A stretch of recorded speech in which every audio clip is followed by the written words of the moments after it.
It's Ricky Rich with Black Primacy with a quick question. Have you downloaded the Black Primacy app yet? If you haven't, don't worry about it.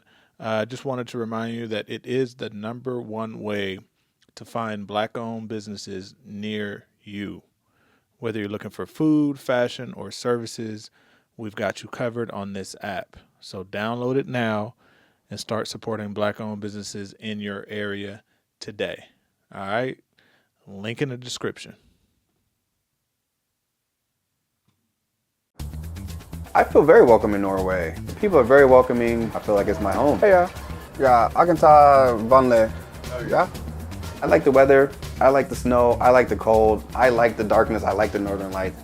Svart Viking, I'm a black Viking. Tur fisk, dried fish, upon first try is not very good. But you just have to give it time. I sat in a prison cell, 6x9 cell for 5 years of my life. I wanted to see the world too. I just bet on myself and went for it all. My name is Robert E. Yarber. I'm 41 years old. I'm a bartender, bar manager in Tromsø, Norway, which is 220 miles above the Arctic Circle. Obviously, the natural beauty of Norway is unmatched. A lot of people think that's crazy, oh, but it's so cold, you would never go there for the weather. I went there for the weather. I wanted to live in the cold. I wanted to live in the north. I'm Jon Snow. The north remembers. I'm a bar manager. I'm at Havblik Hotel. It's a hotel and cafe. It's a really nice bar. It just looks very regal when you come in. A typical day in my life looks like going to work. I try to stay in shape, go to the gym. I meet friends, it might be go to a cafe, have a chai latte. If people are visiting, my family might be in town, I might do some touristy things. Urge. It was actually made by Coca-Cola for Norway. And then in the States, they called it Surge. Very popular in Norway. Tromsø is also known as the Paris of the North. It's becoming more and more a tourist town. You have foreigners, you have tourists, you have the University of Tromsø, so you have students. There's a McDonald's here, the world's northernmost McDonald's. Being so far above the Arctic Circle, it gets very cold in Tromsø. We have 24-hour sunlight, the midnight sun in the summer. We have the polar night in the winter. We have the northern lights in the winter from September to March. The cold, it could be -10, -15, -20. But as they say in Norwegian, there's no such thing as bad weather, only bad clothing. Hej, jag heter Robert. Välkommen till mitt hem. Kom. My rent is 9,900 kroner a month. It's roughly around $1,000 a month. I pay more of a premium in order to have my own place. As a result, I don't always have a ton of extra money to spend. This is my home. It's very cozy. This is my cozy kitchen. One of the cool things about Norway is Scandinavian architecture.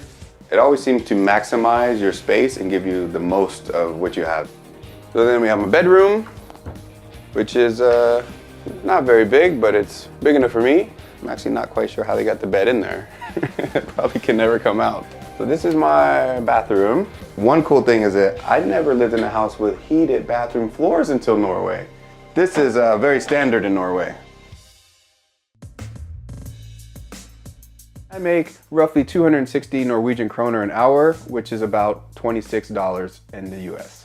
My work-life balance in Norway versus America is a lot different.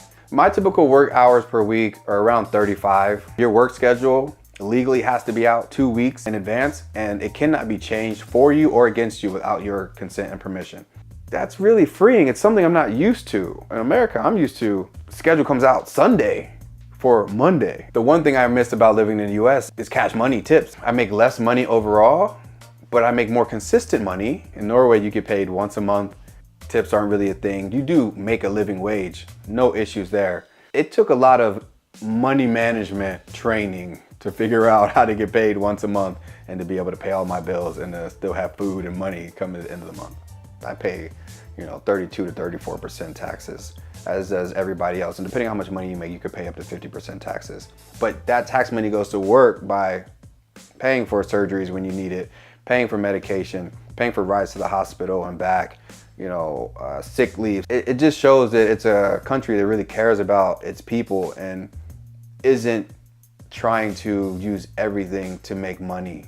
Sometimes services are required and those services just require money. Everything doesn't need to earn money back, if that makes sense.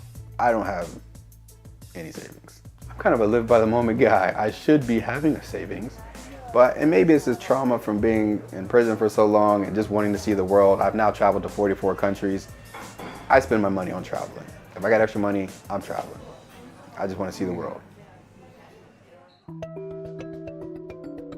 I grew up wanting to be the next player in the NFL, and I had my first knee surgery my junior year of high school, my second knee surgery on the same knee about 18 months later, my freshman year of college. And you know, the football dreams faded away. There's fisticuffs happening, and I managed to get out of the house. I make it to the car, I'm sitting there and I'm like, man, I could get in the car and drive away. This is my best friend at the time, it's my roommate, and he's still in there all by himself with nobody to help him. So I open up my trunk, I'm in co-ed softball league. I got 2 baseball bats. My 21-year-old mind is like, you know what? I'm gonna grab both of these baseball bats. I'm gonna run in this house. I'm gonna save them. I'm gonna be the hero. They called the cops on us. Then I went to prison. I went to the Oregon State Penitentiary, which is the only maximum security prison in the state of Oregon. I did 4 years there. When I got out and I was trying to get a job, I couldn't get a job. So I tried for all the jobs I wanted to get, couldn't get those. Tried for all the jobs I didn't want, couldn't get those. And then I ended up selling cocaine for a couple years. Then I get caught up again for that. Now I'm getting delivery of cocaine, possession of cocaine.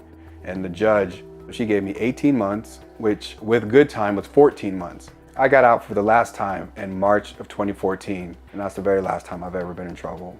I told myself, and I did, I would never sell drugs again. That's a losing game. I definitely was scared straight.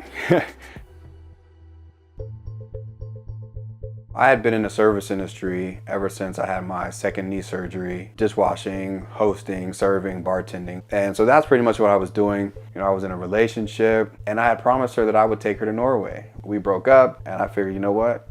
I did a lot of research about this place.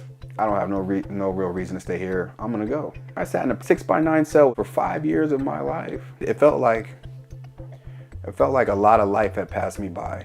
I wanted to see Paris, London, Berlin, and swim in the Mediterranean, check out the Dead Sea. I wanted to see all that stuff with my eyes. I didn't want to watch it on TV. I wanted to see it in person.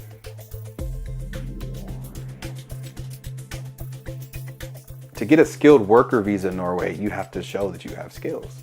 And it's very difficult to get one as a bartender. I went to European bartender school. I took their course. I did a whole bunch of different courses. And you know, I had a lot of certifications from the best #1 bartender school in the whole world to show that I was very skilled at what I do. I'm preparing to take my norskprøve, which is the Norwegian language test and social studies test so that I can become a permanent resident. I live in Norway. I'm committed to one day speaking everything in Norwegian. Living in Norway long term is the ultimate goal. When I came here, I wanted to become a permanent resident. I wanted to become a citizen. That's always been the goal, to be able to have the next line of my family be half Norwegian citizens, half American citizens, to give them the luxury and freedom to be able to travel and work all over the United States and its territories and all over Europe. I would like to get my Norwegian driver's license, so I would be able to drive all around Europe. So that's a goal. Other than that, I guess I would like to buy a flat one day. We need 20% down. So, you know, I need to start saving.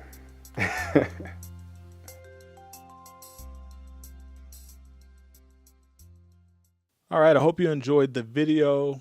Please check out the other content that we have on this channel.